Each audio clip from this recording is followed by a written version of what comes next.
you need to know what page we're on? 402. You got it. All right. It looks like everybody is on the right page. And thank you for getting quiet. So before we get started, you're on a page. Put your eyes up here. You see what this says? Text features. Text is words. Features. What are features, Leo? Show you the information, tell us information, and help us find information. Yes, features can be descriptions. Avery? It can also be like charts or something. Yes, we're going to learn even more about that. Very good. So we can see right here that text features can show us information, tell us information, help us find information, and be used to organize information. It makes it easy. And here we have nonfiction text features. Because in fiction, we really don't use text features because fiction is what? It's a story. Is it true? No, but nonfiction, raise your hand if you can tell me what nonfiction is. Justice. It's information and it's real. So that's why we might have some maps because it's about real places. Or pictures of real things or graphs or highlighted text. Those things help us notice real facts. And here's a complete list. Some of these you might know: title page. How about a table of contents? Is everyone, thumbs up if you're familiar with the table of contents. Those help us out a lot. An index. Index is sometimes in the back of the book. It tells us where to find things, just like the table of contents. A glossary. Raise your hand if you know what a glossary is. A glossary is kind of like a book. It is beautiful. That's right. And we have headings and photographs, illustrations, captions. Those are awesome. Labels. Teachers love labels. Graphs and tables. And when we read the story today, I want you to pay special attention to our text features. We're going to start on page 402 because those text features are going to help you answer some questions later. So we want to pay attention where we see the text features. So technology wins the game by Mark Andrews. So the essential question today is, how do inventions help athletes? Athletes are amazing. So almost everyone loves a good game. However, it's not just athletic ability or skill that helps sports players win. Many other things can contribute to a winning team or player. One of those things is the use of technology. Technology has made our lives easier and better in many ways. In sports, technology can help all types of athletes perform better. Now, reading over that, what do we notice? Is there a text feature on this page? Avery? There's a picture. Does anybody else notice anything else besides that? Leo? A glossary? Is there a glossary on this page? No. How about Carter? I saw you had your hand raised. What do you notice? A boy jumping over a hello. Whatever that is white suit. Yes, that's in the picture. And there's also something else. Lauren, what else do you see? I see highlighted words. You see highlighted words. That's right. You must be. What do you think that means then? That must mean they are important. Very good. It's all, you can put your hands down now. It's all in the design. If you like sports and science, being a sports engineer might be the job for you. Sports engineers are scientists who make sports more fun to play and watch.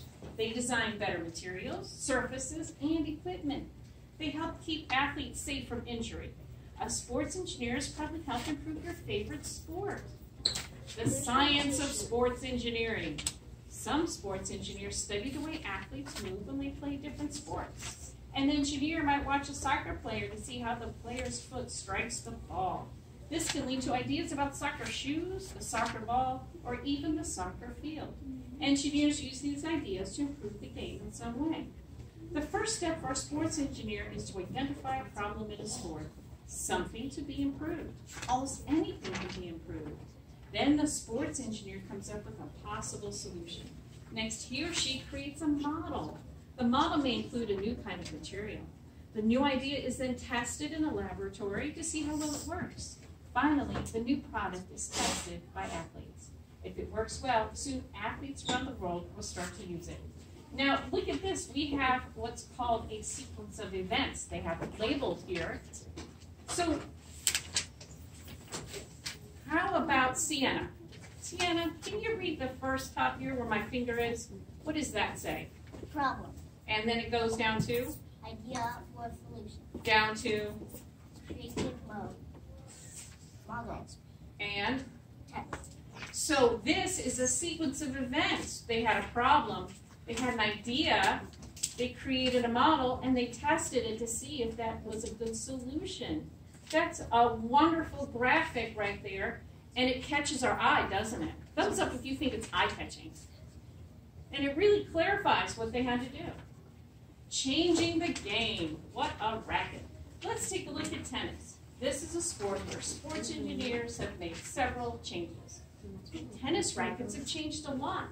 When the sports began, tennis rackets were made out of wood. Then in the 1960s, a metal racket was developed. Metal rackets were stronger and lighter than wood. Today, rackets are made out of different materials mixed together. These rackets are very light and provide more power than the old ones. The ball moves faster than ever. Today's rackets also have a larger head or string area than before. This makes it easier for the tennis player to reach more balls. A player can also control the ball better and make it move in different ways. So technology really worked for tennis. We're going to go to the next page, and it's even more. More bounce to the ball. The first tennis balls were made of leather or cloth stuffed with wool or horsehair. These balls did not bounce very high. In the 1870s, rubber was first used to make tennis balls. These balls bounced better, but the cloth that covered the ball would fall off. Today, tennis balls are still made of rubber. First, two matching half-shell pieces of rubber are joined together. This makes the hollow, round shape of the ball. Second, two pieces of felt are wrapped around the ball. Third, a rubber seam is added to keep the felt covered together. Finally, the balls are put in a can that is under pressure. This helps keep them bouncy. The whole process ensures that each tennis ball bounces exactly the same way. Where the ball bounces is up to the player. So underneath that, what do you see here? Devin. You got like this metal thing, and then you get like this yellow thing, and then you put them in this in the metal thing, and then you close them together, and then they become round, and then you put them in the. Yes, and what kind of image is this? That's rubber. That's metal. Is this? That's. What is this? It's instructions for how. Instructions. It is. It shows us exactly what those words said, but they drew a picture so you could see it. Because maybe it'd be hard to imagine in your mind, but now we can see, like Devin was able to tell us exactly the process from looking at the picture. And that's why a text feature is important. Let's go to the next page. Higher and faster. Sports engineers help athletes perform in just about every sport. Track and field athletes run, jump, and throw. Sports engineers help these athletes run faster, jump higher, and throw farther. They design new and better track and field equipment, surfaces, and clothing. Have you ever watched a pole vaulter at the Olympics? A good pole vaulter must have speed, strength, and the right pole. The pole must be flexible and strong enough to bend and lift the vaulter over the bar. Poles used to be made of wood. These were very stiff and heavy. Later poles were made of more flexible bamboo. Then engineers designed poles made of aluminum. Today, poles are made of fiberglass and are very light. They bend easily. The more the pole bends, the farther the vaulter sails through the air. So technology, again, comes to pole vaulting. On the next page, run faster. Give me a thumbs up if you want to run faster. Good thing we have scientists then. What makes a runner fast? You can put your hands down there. Athletic ability and good training are the most important. Engineers have designed new track surfaces and clothing to help. Track runners used to run on grass fields. When it rained, the tracks would become soggy and slippery. Now most runners run on all-weather tracks. These are all man-made surfaces with a top coating of rubber chips. The rubber chips make the runner shoes bounce off the track bed. This increases speed. New kinds of clothing can help runners speed up. Many track stars don't wear shirts and shorts like they used to. They wear lightweight bodysuits that fit tightly. When they run in these suits, the wind does not slow them down. Every fraction of a second counts. So we see here another text feature. So what do we have here? This is giving us some other information. A new kind of racing. The Boston Marathon is the oldest and most famous marathon race in the world. Each year, thousands of athletes run the 26.25 course through the hilly streets of Boston and neighboring towns. In 1975, Bob Hall finished the marathon in a different way. He wheeled his way to the finish line. Bob Hall was the first official wheelchair athlete to complete the Boston Marathon. He finished the race in less than 3 hours, faster than most runners. Today, wheelchair athletes compete with high-tech wheelchairs. So we see a picture from 1975 and a picture from now. So that really helps us to see the history in that text feature. We can see where we were to where we are. That's awesome. In these shoes, sports engineers have also designed shoes to make athletes faster and give them more support. Athletes need different kinds of shoes for different sports. If you want to win, you need to wear the right shoes. A history of running shoes. In ancient times, runners ran barefoot. As time went on, athletes began to run in sandals. Soon the sandal wearers were winning most of the races. The running shoe was born. The next big change came in the 1830s in England. The first running shoe with a rubber sole was introduced. Rubber soles are light and comfortable. They also gripped the ground. Spikes were added to running shoes as early as 1852. In the 1920s, a German named Adi Dassler improved the design and sold the first modern running shoes with spikes. Spikes give runners a better grip. Today, shoemakers and engineers better understand the science of running. Running shoes are made for every style of runner and any surface. Engineers know that runners need shoes that are strong and flexible. So now put your eyes down here, and does anybody know what this is showing? A timeline. And what is a timeline show us? Toby. Like where it started and where it ended. Yes, and we haven't come to the end. It just keeps going. But this gives us an area from the 5th century BC all the way to 1972. Because a lot changed from running barefoot to running with sneakers. Extra bounce. Long jumpers need shoes that give athletes extra bounce.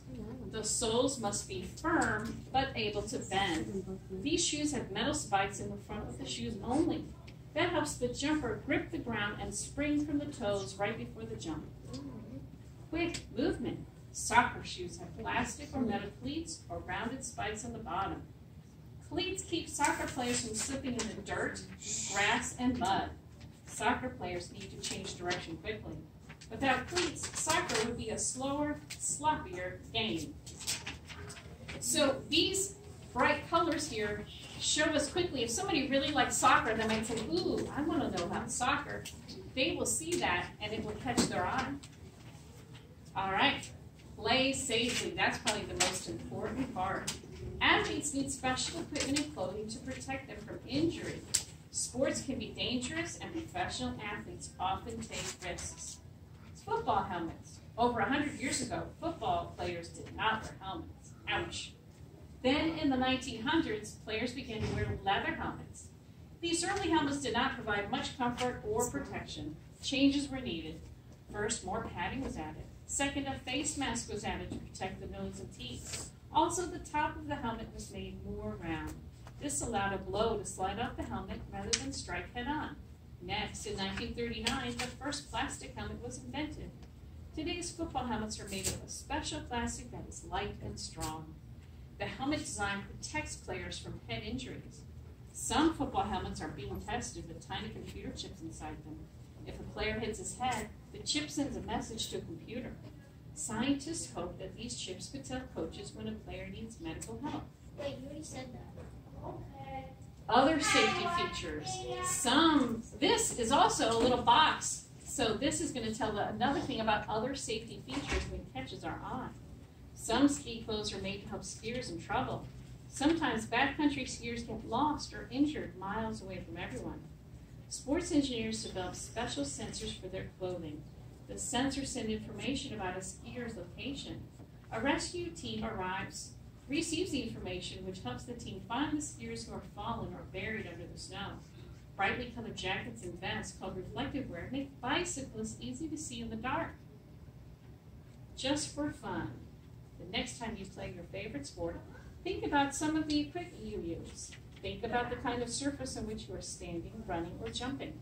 Notice how your sports shoes look or feel and help you perform. Now that you have read about sports engineering, you can think about how technology has helped improve your sport. Technology not only makes our lives easier and better, but it also makes our lives a lot more fun. Because it's not fun to get hurt. So now we've looked at these text features that were very brightly colored. Thank you, Avery.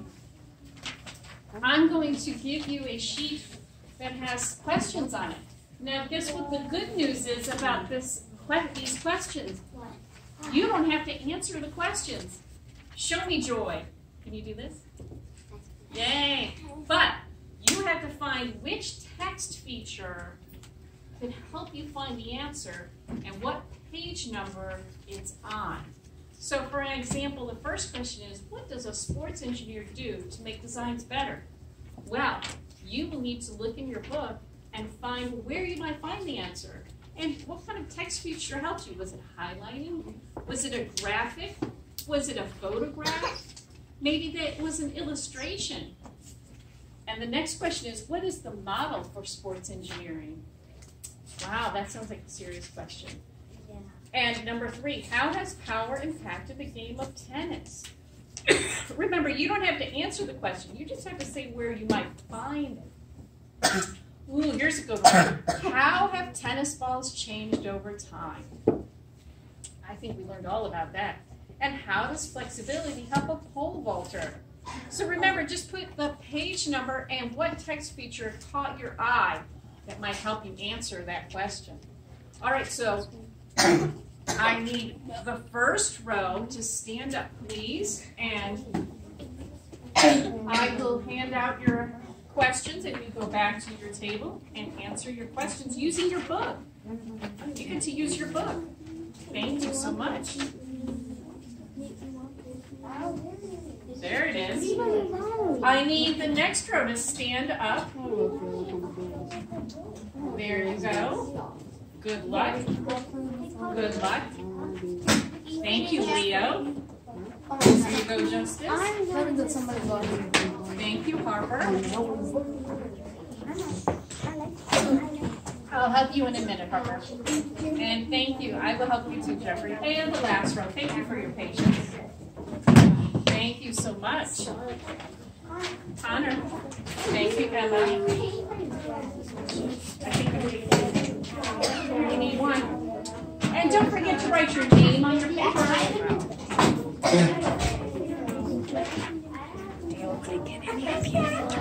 Yes. So, Harper, do you know what page we're starting on?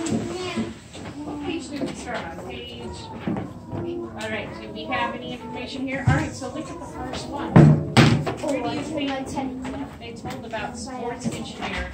What can a sports engineer do to make designs better? Do you see anything that catches your eye right away and tells you? I need a shopping. Do you see any text features that catch your eye? That might. Nothing here. You don't see anything here. Just a blur.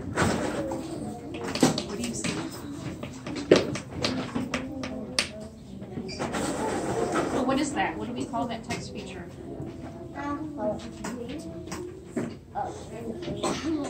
No, what do we call that? Yes, but which type is it? Which type is that? We will call it like that. What's it called? Is it underlined though? Here, have have a seat. You're dancing. I can't focus. Is it underlined? No, what is it called? What's this called? Highlighter. So what is that? Yes. Highlighted? Yes, and what page number is it on? 404. There you go. You've done it. You do have to write your name on your paper, though. So you have to write down the text feature, too. Yes. That's exactly what that was. Well, you got to sound it out. Oh, right. I already got it. That's using your resources. Very good. Wow. But you still have to write your name on your paper. Oh my god. The text feature. Jeffrey, did you hear what I was saying? Oh, you already got it. Now, what about the next question? What is the model for sports engineering? So you see these two words. Do you see anything on here that catches your eye? Is that extra?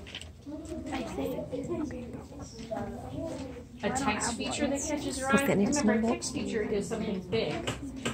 Yes, which text feature catches your eye? You see something that you're reading. You don't need to read that. What catches your eye? Think about it. Look at this page. You're not looking at any of the words. What catches your eye about this page? Put your finger on what catches your eye. Is there any big things that catch your eye?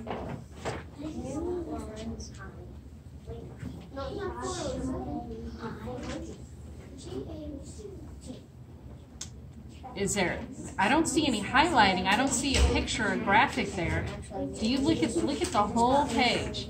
You're not reading. You're just looking at the whole page from a distance. What catches your eye that might tell you about this?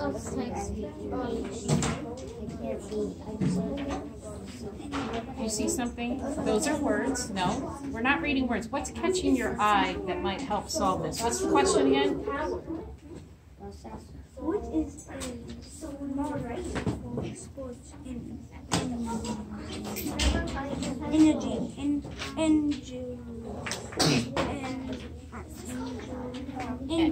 Engineering. So we just need to find the text feature. What is a text feature?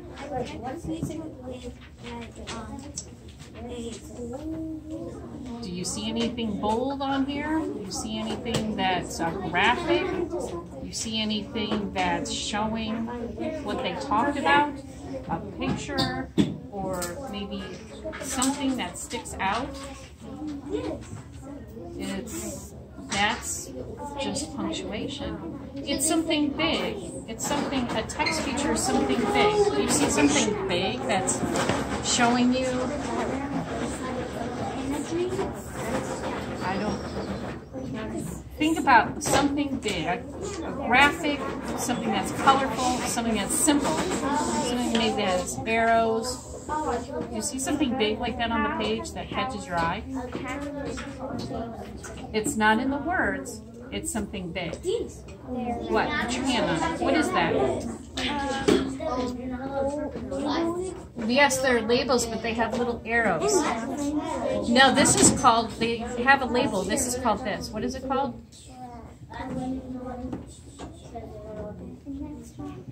Sequence of events.